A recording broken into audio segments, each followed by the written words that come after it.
What's going on, folks? I wanted to make this video just in case you had a vehicle to where when you was trying to basically pop your hood, your latch on her actually broke or like completely came loose like that to where it's no longer connected to the metal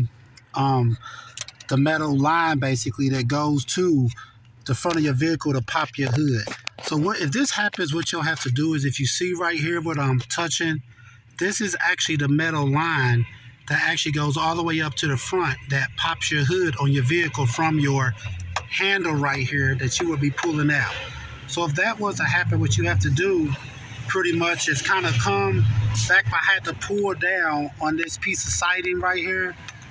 On this, I had to pull down on this right here. And if you see back here, if you look basically where your handle is at, you look right back behind it.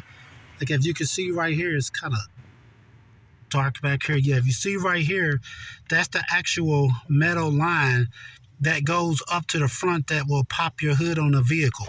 So what you have to do is just take you like a pair of vice grips or something like that. On the very end of this, I had to actually strip back some of the covering that was on. It has like a plastic covering going on it to protect it. I had to strip it back some to get some of this metal, pieces of metal to hang out on it pretty much. And then what I'm gonna do next is just take like a pair of vice grips, and you want to pull that very end of it, and that basically will pop your hood. Now to repair this, what you may have to do is go ahead and get like a new head on it, attach a new head to this wiring right here, and you have to reconnect it back into the actual, your lift right here that actually pops your hood.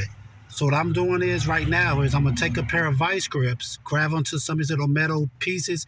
Be careful because it's very sharp. Those little metal pieces right there are sharp. So what I'm going to do is take a pair of vice grips and pull it, and it should pop the hood. All right, what you can see now is when I get this vice grips on this piece of metal, once I pull it, it pops the hood for me, just like that pretty much. And once again, you can see what happened was it popped loose from off the actual handle that would pop your hood. So what I had to do is go back behind the handle, and to find this cord right here, you will see something like this that's behind that. And what you want to do, like I said, I had to strip back a little bit of this hard plastic covering to get some of that metal wiring. And once I have that, now I'm able to actually pop the hood on. Like I said, you will have to repair this eventually, or you're going to have to pop your hood every time this same way. All right, please check out, once again, folks, this is how you would be popping your hood, just in case the metal line that goes to your hood release right here was to break off of it. You will have to do is kind of look back behind there, and you'll see this cord right here. It's like a black cord on most vehicles. You need to grab the very tip of the metal parts that's coming out of it. You see how that strip this one back some, and then take a pair of vice grips or pliers and pull it, and it'll pop your hood. All right, please check out our other helpful videos. Please like, subscribe, and share. Thanks.